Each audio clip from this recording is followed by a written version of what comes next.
Hola, mi nombre es Marta y te doy la bienvenida un día más a Empieza por leer. El vídeo de hoy es muy especial y no solo porque venga aquí con una cosa amarilla fosforita que parece uranio. Por favor, poned en Google Yellow Cake y os saldrá un polvo de uranio que es literalmente de este color. No es eso, evidentemente no es eso. Es una Golden Milk que lleva leche vegetal, lleva cúrcuma y otras movidas que ayudan a la inflamación. Y que me voy a tomar ahora poco a poco porque me lo ha dicho el médico, pero vamos, ingerir cosas de estos colores no debería estar permitido. En fin, no es importante por eso este vídeo, es importante porque este vídeo cierra ya, por fin, sí que sí, los resúmenes de lecturas, los repasos a las lecturas de el año 2021. Yo sabía que esto iba a ocurrir porque los humanos somos así y tendemos a repetir las mismas cosas y nuestra situación de contorno no cambia. Mi situación de contorno no ha cambiado demasiado con respecto al año pasado y esto fue lo que ocurrió, que las mejores lecturas llegaron en abril. Este año también llegarán en abril. Chica, pues tiene la ventaja de que están más reposaditas y que el efecto temporal seguro que cala en esas elecciones como mejores lecturas y han ido difuminando un poco el posible hype con el que terminamos en algunas ocasiones de leer libros y pensamos que es lo mejor que hemos leído en nuestra vida y luego pasando meses y se te ha olvidado lo que pasaba en ese libro y el por qué era tan estupendo y maravilloso, ¿verdad? Bueno, pues como siempre os voy a hablar en este caso de 6 libros. No me he preparado nada el vídeo porque yo pensaba no grabar porque estoy verdaderamente agotada por algo que os voy a contar a lo largo del vídeo y como siempre pues voy del que menos me gustó al que más. Lo que sí que tengo es una lista de los libros para poder nombrar al traductor y demás. En esta escala del que menos me gustó al que más me gustó, vamos a empezar por un gran fiasco, de los más grandes del 2021, la escritora de Audurava Ólafsdóttir, o como sea esta autora islandesa, con traducción de Fabio Teixeira Benedí y con edición de Alfaguara en español. Fue el libro que leímos en Empieza por leer Club Literario para el país de Islandia, que lo leímos durante el mes de diciembre, si no me equivoco. Por eso del frío y demás, pues elegimos ese destino. Vamos a ver. Voy a empezar diciendo la puntuación que le puse en Goodreads. Le puse una sola estrella. Creo que es el libro al que menos estrellas le he dado este año. Igual hay alguno más por ahí con una estrella, pero este libro es muy cortito y pretende contarnos la historia. Bueno, la protagonista es una mujer en Islandia en los años 60, es Tekla, tiene nombre de volcán, tiene mucho volcado en ella misma sobre sus antepasados, sobre el amor por la naturaleza de su padre y, en fin, por otras cosas, ¿no? Pero digamos que está construida ella misma de retazos de otras personas. Y entonces ella es la voz principal de la historia. Es su historia, como en Islandia en los años 60 se traslada una población rural a la capital, a Reykjavik, si no me equivoco, creo que sí, a intentar triunfar como poeta. Quiere ser escritora, tiene varios manuscritos, tiene varios poemas, ¿no? Porque en Islandia hay mucha cultura alrededor de la poesía, el culto a la poesía, ¿no? Y hasta ahí, pues, estupendo, ¿no? O sea, la premisa es buena, conocer, pues eso, las dificultades que eran muchísimas, porque Islandia en ese momento, o al menos lo que nos transmite en este libro, era de un país bastante misógino, bastante violento con las mujeres y con sus cuerpos y que por supuesto convertían las oportunidades de equiparar intelectualmente a las mujeres con los hombres en el mundo de la escritura, por ejemplo, a una cosa insignificante, ¿no? Esa es un poco la premisa del libro, ¿vale? Contarnos esto y transmitirnos esto. El problema para mí es cómo lo hace, porque lo hace en un estilo que parece medio japonés. O sea, yo a esta conclusión he llegado después de reposar muchísimo el libro, porque yo había millones de veces que no entendía lo que estaba ocurriendo. Son de estas novelas en las que parece que no ocurre nada, que es como el día pasando y ya está, pues he hecho unas patatas cocidas y he ido a trabajar y en el trabajo fulanito me ha dicho tal cosa y menganita me ha dicho tal otra y ahora vuelvo a mi casa y me pongo a escribir, ¿vale? Así. Entonces, pues no sé, en algunas ocasiones creo que tiene ese toque de novela japonesa que a mí me cuesta mucho afrontar, pues también está aquí. Como parte negativa, pues eso, que es muy lenta.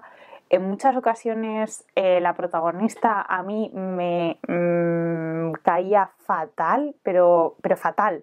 O sea, de esto de odio al personaje principal de la historia, con lo cual soy incapaz de empatizar con ella y soy incapaz de interpretar las decisiones que toma, ¿no? O sea, porque yo suelo hacer el ejercicio de, venga, pero vamos a pensar razones por las que una persona haga esto.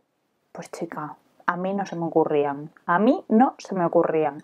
Entonces, entre eso, que el estilo no me gusta, que luego, pues es un libro, ya digo, desagradable en cuanto a las cosas que le suceden a las mujeres en general, a las mujeres, a los homosexuales también, hay mucha violencia contra ellos.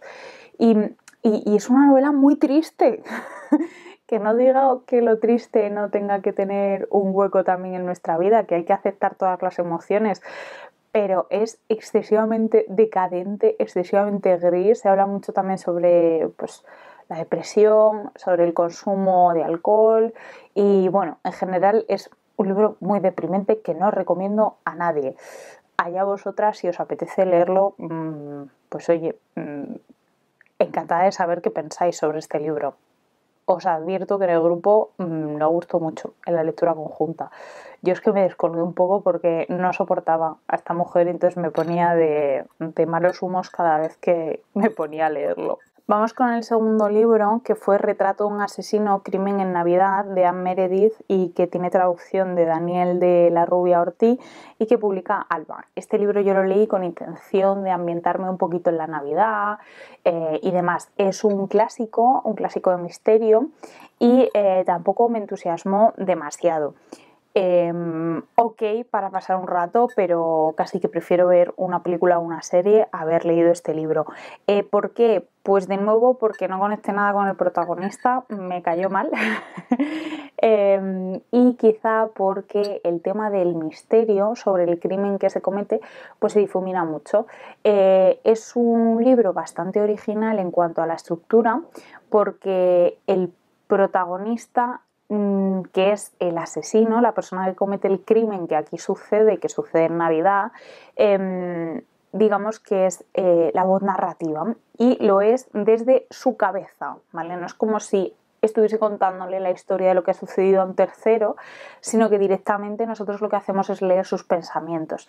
Eso es interesante y de hecho es una de las cosas buenas que dije sobre el libro este de Liam Moriarty que puse a parir en el vídeo anterior, pero pese a que eso me parece muy interesante, el leer directamente los pensamientos del protagonista, una vez que ya has resuelto el crimen, porque lo sabes desde el principio, porque te lo cuenta desde su cabeza, ¿no? El por qué comete el crimen, cómo lo comete y todo, pues a mí me faltó un poquito más de chicha en lo que faltaba de historia, ¿no? Quizá porque iba buscando una novela de misterio, cosa que considero que no es, creo que es más una novela sobre psicología, ¿no? Porque al final estás como intentando entender las razones por las que el protagonista comete el crimen, ¿no?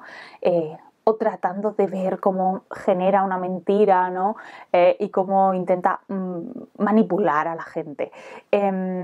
Evita Lecturitas pues lo leyó también en Navidad y en su vídeo lo explica muy bien y me siento súper identificada con lo que ella explicó. Aún así me gustó más que la escritora. En el punto número 3 tenemos La librería ambulante de Christopher Morley, que tiene traducción de Juan Sebastián Cárdenas y lo edita Periférica. Este libro es como para pasar un buen rato. Es un libro suave, es un libro amable, es un libro que te reconcilia un poco con las cosas malas, ¿no? Es una historia sobre libros también, por si estáis ahí al quite con la iniciativa de Dina para el mes de abril. Y en este libro la protagonista es de nuevo una mujer y esta mujer, pues digamos que se entrega al amor por los libros. Y más que al amor por los libros, a la libertad que le va a entregar el amor por los libros. Digamos que se mete de lleno en un negocio de librería ambulante y le dice hasta luego, ahí te quedas a un señor al que se dedica un poco como a solucionar la vida, un señor que no es ni más ni menos que su hermano, ¿vale? Y emprende pues un viaje de aprendizaje con el dueño anterior de esa librería ambulante mientras que están haciendo ese traslado del negocio, digamos, o como buenamente se diga esto, que creo que no se dice así, traspaso, creo. El caso es que es de estas novelas que tienen ese toque de humor británico en muchas ocasiones, ¿no? De un poco estas cosas que suceden de repente y es como que te las ves venir, pero que igualmente son graciosas, ¿no? Y ya digo que hay una ternurita en esa protagonista, en esa edad que tiene y que aún así decide apostar pues, por ella misma, lo cual creo que es algo admirable siempre y más cuando vas ganando edad, ¿no? Entonces os lo recomiendo si buscáis eso, una historia pues como entrañable. O sea, tampoco es que vayáis a morir de amor, ¿vale? Pero sí que en comparación con la mayoría de los libros que yo leo está en un punto de feel good mucho mayor que la media. Lo cual no es decir mucho, pero digamos que es amable, amable. Pasan cosas bonitas en este libro. En el punto número 4 tenemos Manuelito Gafotas de Elvira Lindo en mi edición, es creo de Alfaguara porque no la he vuelto a bajar de la estantería. Decidí leer Manuelito Gafotas estando fatal, pero fatal, con COVID. Estoy vacunada de todo lo que... O sea, cuando tuve COVID en diciembre estaba vacunada de todo lo que se podía estar vacunada en mi país, que subí un vídeo hablando de que había estado con COVID y que había estado muy mala y que había requerido atención médica y demás, y hubo gente que me dijo que había que vacunarse y es como, ya, claro, a mí me lo vas a contar. En fin. Anyway, que fue absolutamente delicioso leer Manuelito Gafotas estando así.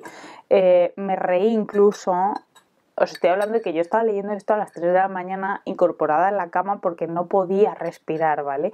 Y entonces iba leyendo como cada 10 minutos entre ataque de tos y ataque de tos, iba leyendo pues a Manuelito Gafotas, al imbécil, al abuelo, en fin, creo que Manuelito Gafotas ha envejecido mucho mejor de lo que yo me esperaba, mucho mejor. A ver, no voy a contar nada del libro porque quien no lo conozca, pues oye, es muy buena oportunidad para que te pongas a leerlo porque se lee en una sentada y es muy divertido. O sea, a mí me ha seguido haciendo gracia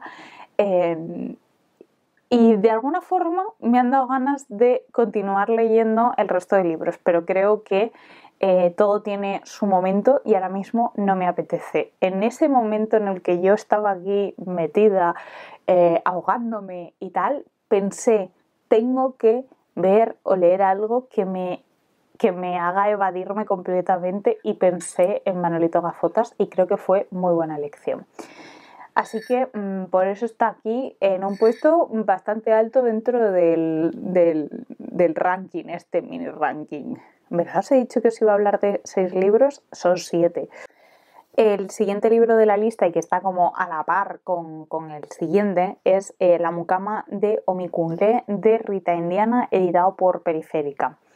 Es un libro que llevaba teniendo pendiente desde hacía tiempo, desde hacía bastante tiempo. Es muy difícil hablar de este libro porque es un libro bastante raro, pero que me ha encantado. Lo leí también estando con COVID, pero ya en la fase después de pasar lo peor, ¿no? O sea, ya después de 10 días o así, empecé a leer esto y solo por las mañanas, que era cuando estaba mejor.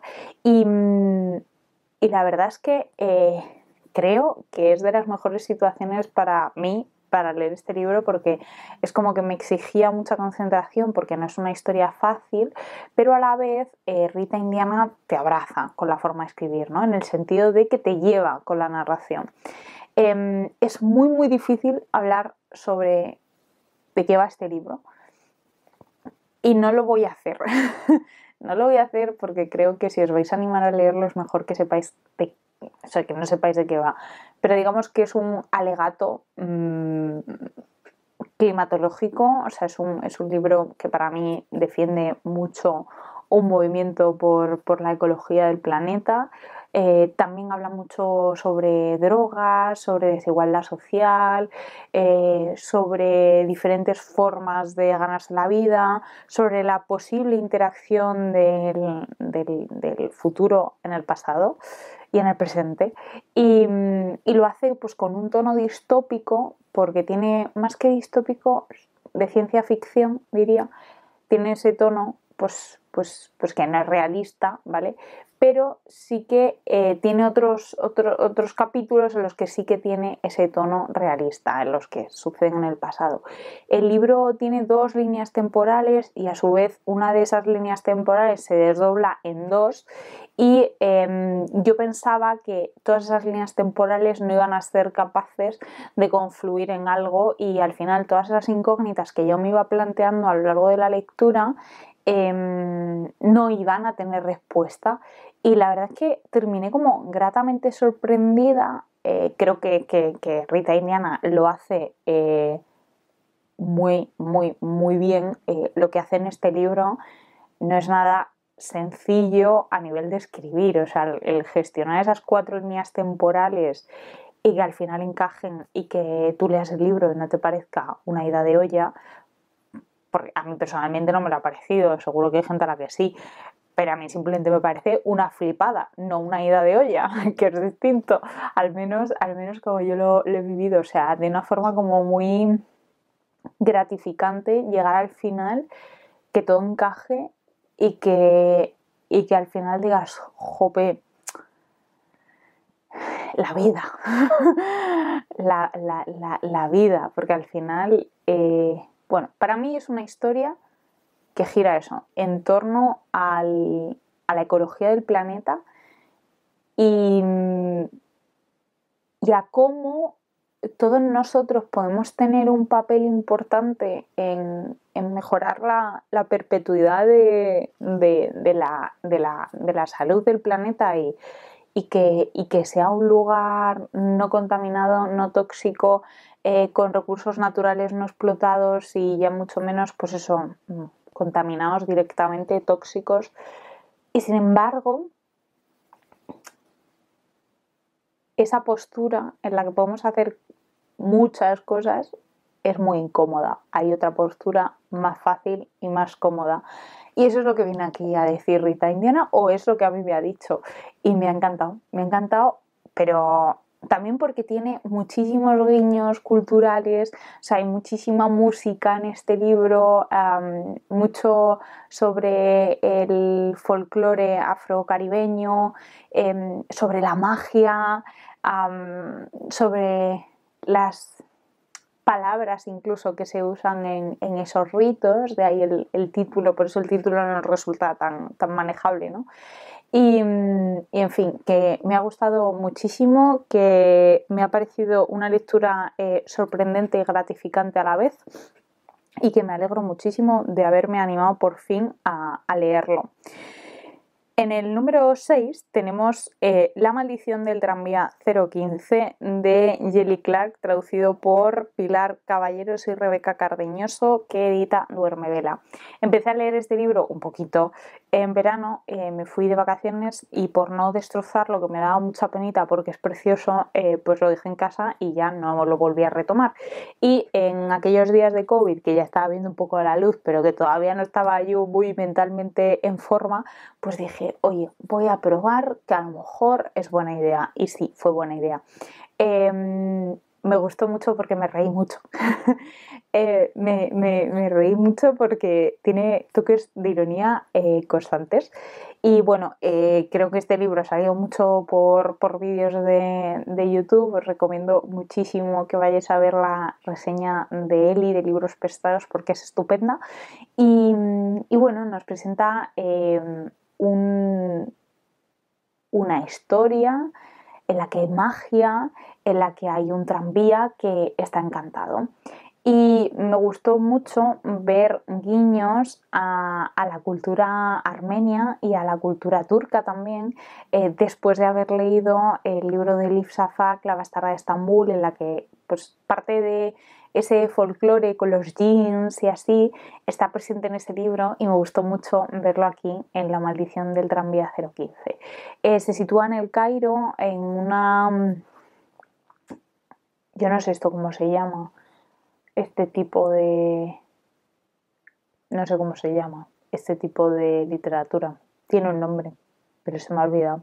Bueno, el caso, que se sitúa en el Cairo y que el autor consigue transmitir mucho las sensaciones en lo referente a las comidas, los olores, las temperaturas y así. Y tiene partes maravillosas donde la magia es protagonista, pero no es magia por magia. Tiene un punto detrás interesante sobre identidad y sobre muchas veces como nuestro lugar en el mundo, ¿no? Y luego también me gustó mucho que hay como mucho guiño a las mujeres que reclaman sus derechos. Y bueno, ahora estoy leyendo un libro de una feminista egipcia y no deja de venirme a la cabeza este otro libro. La situación de las mujeres en Egipto ha ido cambiando mucho a lo largo de los años, o sea, han tenido muchos altibajos en cuanto a libertades, derechos y demás. Y, y no sé, es como que es de estos libros que te hacen pasar un buen rato, porque el buen rato lo tienes garantizado, pero que a la vez te hacen muchos guiños a otros muchos libros que has podido leer y que leerás, ¿vale? Que tienen que ver con aspectos sobre todo culturales y sociológicos. Así que una lectura bastante fructífera y sobre todo, pues oye, que cuando uno está malito necesita libros, bueno, en mi caso, que me mantengan ahí, ¿no? O sea, que sean acogedores en ese sentido de llevarte en la lectura, y eso no siempre se consigue, el conseguir evadirte de lo que sea que ocurra. Pues estos dos libros, La Muqawa Minkungle, La maldición del tranvía 015 y si queremos también Manuelito Gafotas, pues lo consiguieron, y estoy muy contenta de haberlos elegido, de haberlos leído, y que os recomiendo mucho. Y pasamos al número 7, Días de Navidad, cuentos y recetas de Janet Winterson, con traducción de Miguel Temprano y editado por Lumen. Este libro es precioso. O sea, me da una pena no tenerlo en papel porque es precioso. Lo que he podido yo llorar, pero llorar a moco tendido con este libro. O sea, una cosa loca. ¿Y quién diría, no? Cuentos y recetas de Navidad. Pues bueno, ¿qué pasa? Que a ver, en este libro no sé cuántos son, ¿vale? Pero bueno, vienen normalmente unas páginas con una receta, y para contarnos esa receta, Janet Winterson lo que hace es como contarte una historieta en la que esa receta aparece en su vida, ¿no? O sea, como dentro de su tradición navideña, a lo largo de su vida, en distintas etapas de su vida y con distintas personas en su vida, esas recetas tenían protagonismo, ¿no? Y para contarnos eso, es como que hace reflexiones vitales súper pertinentes, o sea, súper pertinentes. Digamos que es un libro más que sobre recetas y sobre cuentos de Navidad, que también es un libro sobre reflexiones que aparecen en Navidad, ¿no? O sea, muchas veces cuando el año termina, pues como que nos preguntamos cuál es nuestro lugar en el mundo, ¿no? Por ejemplo, por poner un ejemplo mínimo y superficial de a lo que quiero referirme. El caso es que se nota que para la autora la Navidad es algo muy muy importante, muy sentimental, y se nota que esta mujer ha pasado por una crisis vital que ha superado, ¿vale? O sea, hay esa cosa de esperanza en reparar el dolor que tengas en el cuerpo, sea como sea. O sea, hablamos aquí sobre todo de dolor emocional, y lo hace de una forma como tan iluminadora que, bueno, yo os podéis imaginar que no he pasado las mejores navidades de mi vida, no ya por el COVID, que o sea, cuando uno está enfermo es mal, ¿no? Sino porque he tenido una pérdida familiar importante y entonces ya leer este libro fue como el remate emocional, ¿no? O sea, he llorado lo más grande, pero lo más grande. Y luego en cuanto al que creo que esto que comento es muy personal y que no a todo el mundo le pasará y no todo el mundo conectará de la misma manera con lo que Janet Winterson cuenta aquí de su vida, o sea, se abre un poco en canal. Quiero leer insistentemente ¿Por qué ser felices si podemos ser normal? O algo así es el título de su libro autobiográfico, donde cuenta muchas de las cosas que da una pincelada en estas recetas, en esta parte recetario barra te cuento mi vida y a la vez te cuento una receta. Quiero decir, lo de la receta es lo de menos, ¿vale? Lo importante es cómo te construye ese momento navideño en el que esa receta tiene cabida y el por qué ese momento navideño es importante o qué le evoca. Y luego en cuanto a los cuentos, las leyendas, las historietas que va contando, pues bueno, tampoco son nada del otro mundo, diría yo, pero sí que es verdad que para hacer así una recopilación de Navidad y leerte un cuentecito de estos, cuentecito, historieta y tal, de vez en cuando, o sea, cada día o algo así, pues están bastante bien. Hay de todo, hay desde duendes y magia y todo es maravilloso y la Navidad nos encanta y qué bonito todo, a cosas oscuritas de gente muerta, ¿vale? O sea, en plan, gente muerta, gente asesinada, porque hay como un misterio en Navidad. Esos fueron los que más me gustaron, los que eran así un poquito más oscuros, los que había un poquito de maldad en la Navidad y tal, y que no eran todo como purpurina y todo maravilloso, que también los hay, ya digo. No sabría decir de cuáles hay más, pero sí que esos cuentos así como más góticos, más oscuros, me gustaron más que los del mundo de la piruleta. Pero chicas, para gusto los colores y seguro que hay alguno que os gusta. En cualquier caso, para mí lo que fue realmente significativo de este libro fue más esa parte autobiográfica que me tocó el alma, básicamente. Pero ya os digo que esto es 100% subjetivo, sobre todo cuando alguien conecta con un libro a nivel emocional. Esa recomendación es que no tenga valor, porque sí tiene valor, pero hay que ponderarla un poco, ¿no? O sea, lo mismo tú te pones a leer este libro y pues no tienes ningún apego emocional a la Navidad o a cosas de las que aquí cuenta o a cosas de las que aquí habla, o estás en un momento de tu vida súper fuerte y súper bien, que dices, pues muy bien, pues una señora aquí contándome su vida. Y sin embargo, a lo mejor si estás en otro momento de tu vida te dice otra cosa.